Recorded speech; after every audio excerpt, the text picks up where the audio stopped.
10ஆம் வகுப்பு கணிதம் அலகு 2 எண்களும் தொடர் வரிசைகளும் பயிற்சி 2.1 இரண்டாவது கணக்கு பார்க்குறோம். ஒரு நபரிடம் 532 பூந்தொட்டிகள் உள்ளன. அவர் வரிசைக்கு 21 பூந்தொட்டிகள் வீதம் அடுக்க விரும்பினார்.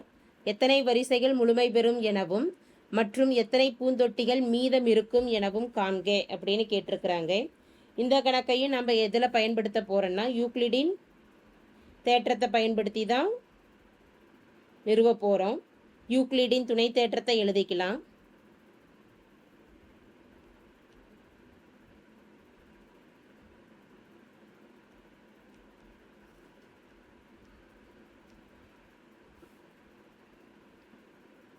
a ஈக்குவல் டு பிக்யூ plus 6 0 less than or equal to 6 less than modulus பின்னு கொடுத்துருவோம்.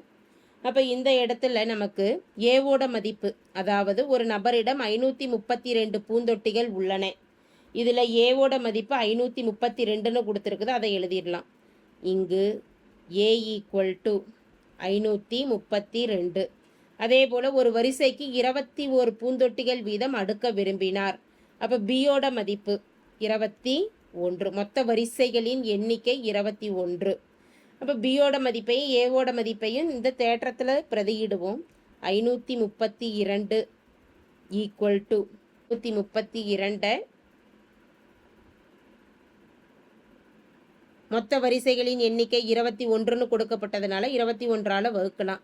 53ன்னு பார்க்குறப்ப 53ல் 2 21 இருக்கும். 2 21 42. இதை கழிக்கலாம்.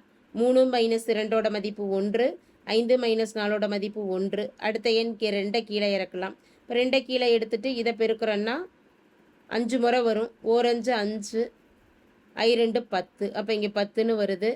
112ல் 12 - 5 7, 0 - 0 0, 1 - 1 0. அப்போ மீதி 7 வருது. பியோட மதிப்பு 21. கியூவோட மதிப்பானது என்ன வந்தது? நமக்கு 25ன்னு வந்தது. அப்போ 25 பெருக்கல் 21 பெருக்கல் 25, பிக்கு 21 பெருக்கல் 25 ப்ளஸ் 6ஓட மதிப்பு மீதியானது நமக்கு என்ன வந்திருக்கு? 7. அப்போ மொத்த வரிசைகள் எத்தனை? 25 வரிசைகளில் நம்ம அடுக்கலாம். மீதி இருக்கக்கூடிய பூந்தொட்டிகளின் எண்ணிக்கையானது 7. அதை எடுத்து எழுதிடலாம். therefore முழுமை பெறும்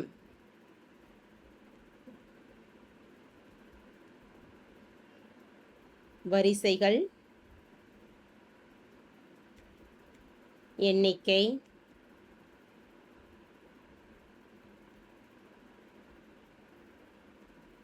25. மீதமிருக்கும்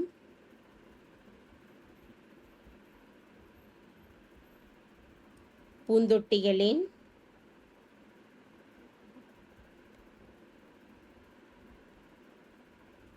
எண்ணிக்கை